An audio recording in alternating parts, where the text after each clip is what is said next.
Hello everyone and welcome to Rob's Rogues and the Batman universe, and I thought it was kind of fitting since in the first part of the Batman animated series review that the second figure I reviewed was the Joker. Why not do the Joker again for the second figure? These sculpts again are all from the new Batman adventures, and as I made mention in the Robin video, that Robin was the only figure that actually I bought from the first official line, so all these other figures are going to be for different variations of those original figures. So this is, at this point I would say this is a straight up repaint, but I don't have the original Joker, but this kind of came from a line that I believe came out in 2002, maybe even 2003, where they were still trying to get some extra mileage out of these figures and basically just repainting the figures differently. And you could find a lot of these figures in like a Big Lots and Odd Lots, a lot of your Dollar General, Family Dollar type of stores, and they were usually probably still around $5 to $6, maybe even $7, but they were kind of like a secondary or a trietary, if that's the right word, type of aftermarket figures. You wouldn't really find these in Walmart very often. You would kind of occasionally see them there, but they were more for other retailers since the big retailers were selling the standard figures. So I actually bought this in 2006 on an Odd Lots, is a place we have around here. It's kind of like it's kind of a middle between like a Walmart and a Dollar General. It's kind of that middle ground. We see some kind of oddball stuff. And I paid $5 for this, and he came with another Batman that I have here. And this line was simply just called Batman, and it was Batman and Nightwing, which I have the Nightwing from, and Batman and Robin, Batman and Catwoman, or Batman versus Two-Face, Batman versus the Joker. And that's what this was. So to try and look up this figure online and get box art and other information, it is very, very hard because the line is just simply called Batman. There's probably some other name out there, but I can't find it. And I think it's kind of funny now, looking at this figure, that's like a New 52 Batman, but the New 52 wasn't around in like 98 and 2000. Like I said, they kind of went back to cloth capes, but these cloth capes are really generic. So we'll pull the Joker off here to the side. So this is kind of what Batman looks like from the animated series in body sculpt and everything. He doesn't have this cape on my standard Batman. I don't ever have this one standing up on the shelf. Now with the New 52, it's kind of odd that it almost looks New 52-ish, more Batman Incorporated-ish, but I'm not going to go over any of the features on this Batman. I'm going to kind of save it for the main Batman I have from this line, but give you kind of a look at it. The new sculpting, you can see the gauntlets there are different than the original animated series, but I'm going to kind of gloss over this figure. It is what it is. I do not like this cape at all. If I was going to have him standing on a shelf, I would immediately take this cape off and give him an actual cloth cape from one of my multicolored Batmans, but I don't. He always stays in a box, so that is what it is. But the main part of this review, I'm not even going to label that Batman in there. It may say Batman vs. Joker. It'll probably just say New Batman Adventures Joker. But I do like this figure. Again, it's a totally new sculpt from Kenner/Hasbro. The camera could pick it up there.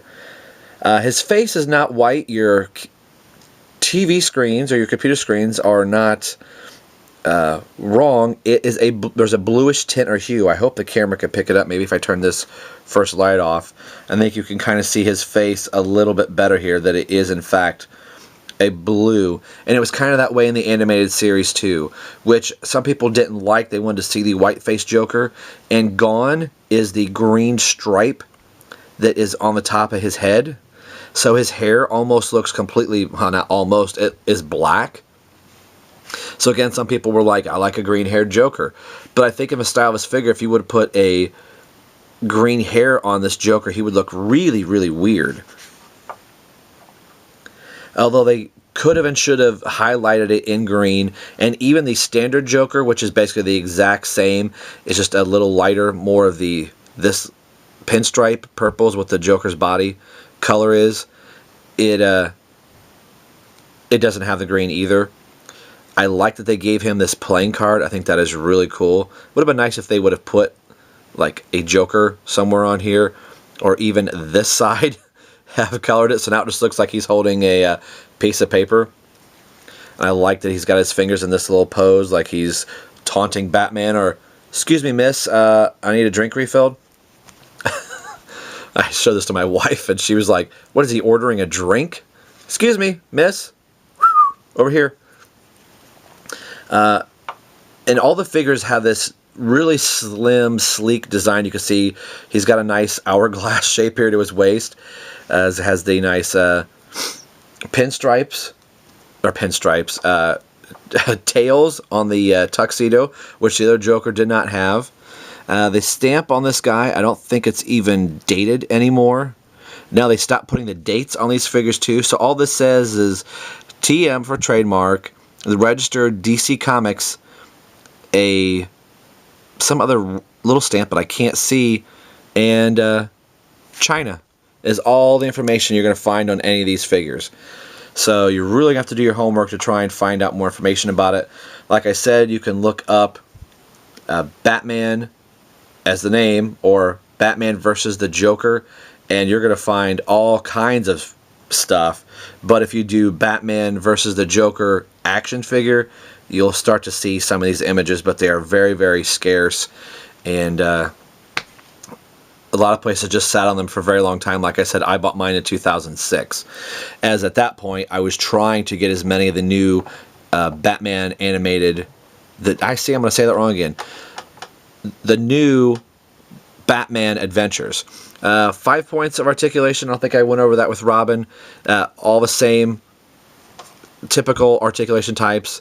The card, it looks like he put it in his back pocket, so his arm won't go all the way around.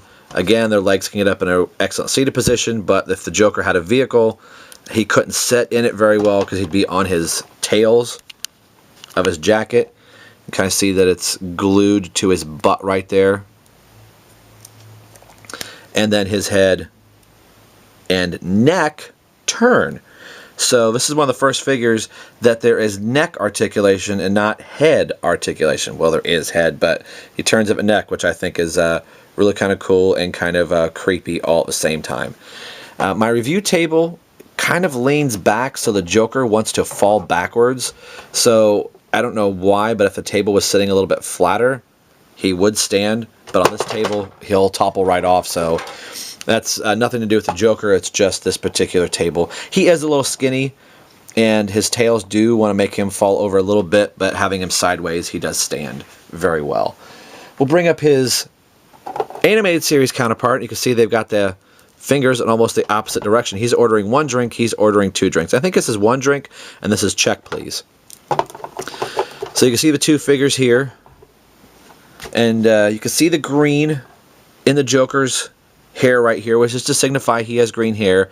I have to have him lean against this Joker. I guess they assume with the new Batman Adventures that everybody would assume that the Joker has green hair, and this is just a way of highlighting. Now, in the cartoon, you would see the highlights in the Joker's hair, but you can definitely see the redesigns. There is no red mouth on this Joker anymore, and that's not just because this is an off Joker. In the animated series, the new Batman Adventures, I'm going to constantly say that wrong, they got away from the red around the mouth. He has black eye sockets and white eyes to give him a little more evil and a menacing look to the Joker.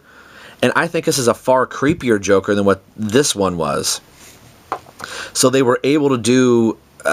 the animated series was growing up in audience, and their storytelling was getting a little bit more sophisticated, and not that it wasn't to begin with, but the subject matter was getting a little bit darker in some of the episodes, so some of these characters were reflecting that.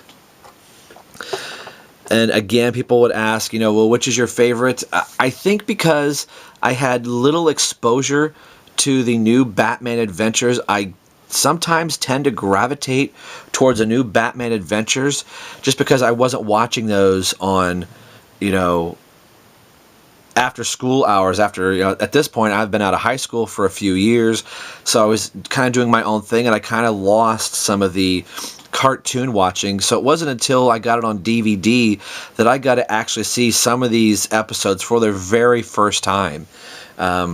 I thought I saw about 12 episodes, maybe here or there, hit and miss if I was lucky, but there being 22 episodes, or I think maybe 24 episodes, there was still a big chunk, and some of the best stories I never saw. I definitely recommend the new Batman Adventures. So that's a look at the Joker here. I do like this figure a lot. Again, I think it's because I've had little exposure to it, and it was such a fresh new design and take on the figures. And you also get Superman coming in from time to time in the new Batman Adventures. My gosh, that is so hard to say after saying the Batman the animated series for so long, and then vice versa in Batman. So I do like this figure quite a bit. I've thought about getting the standard version of the Joker, but I'm kind of at the point I have a Joker, and I like this paint scheme and him and being in the very dark purple, so I think this works very well. So I'm trying to get the Joker to stand here by himself. You're going to. The table's a little wobbly. There we go. Today we've been taking a look at the Joker, technically from Batman versus the Joker from the Batman line, but we know this is the new Batman Adventures Joker. So no accessories with these two. This is just what they are. And again, here's the Batman, but he's going in a box. So as always, this is Rob for Rob's Rogues and the Batman Universe signing off, saying we will see you guys next time.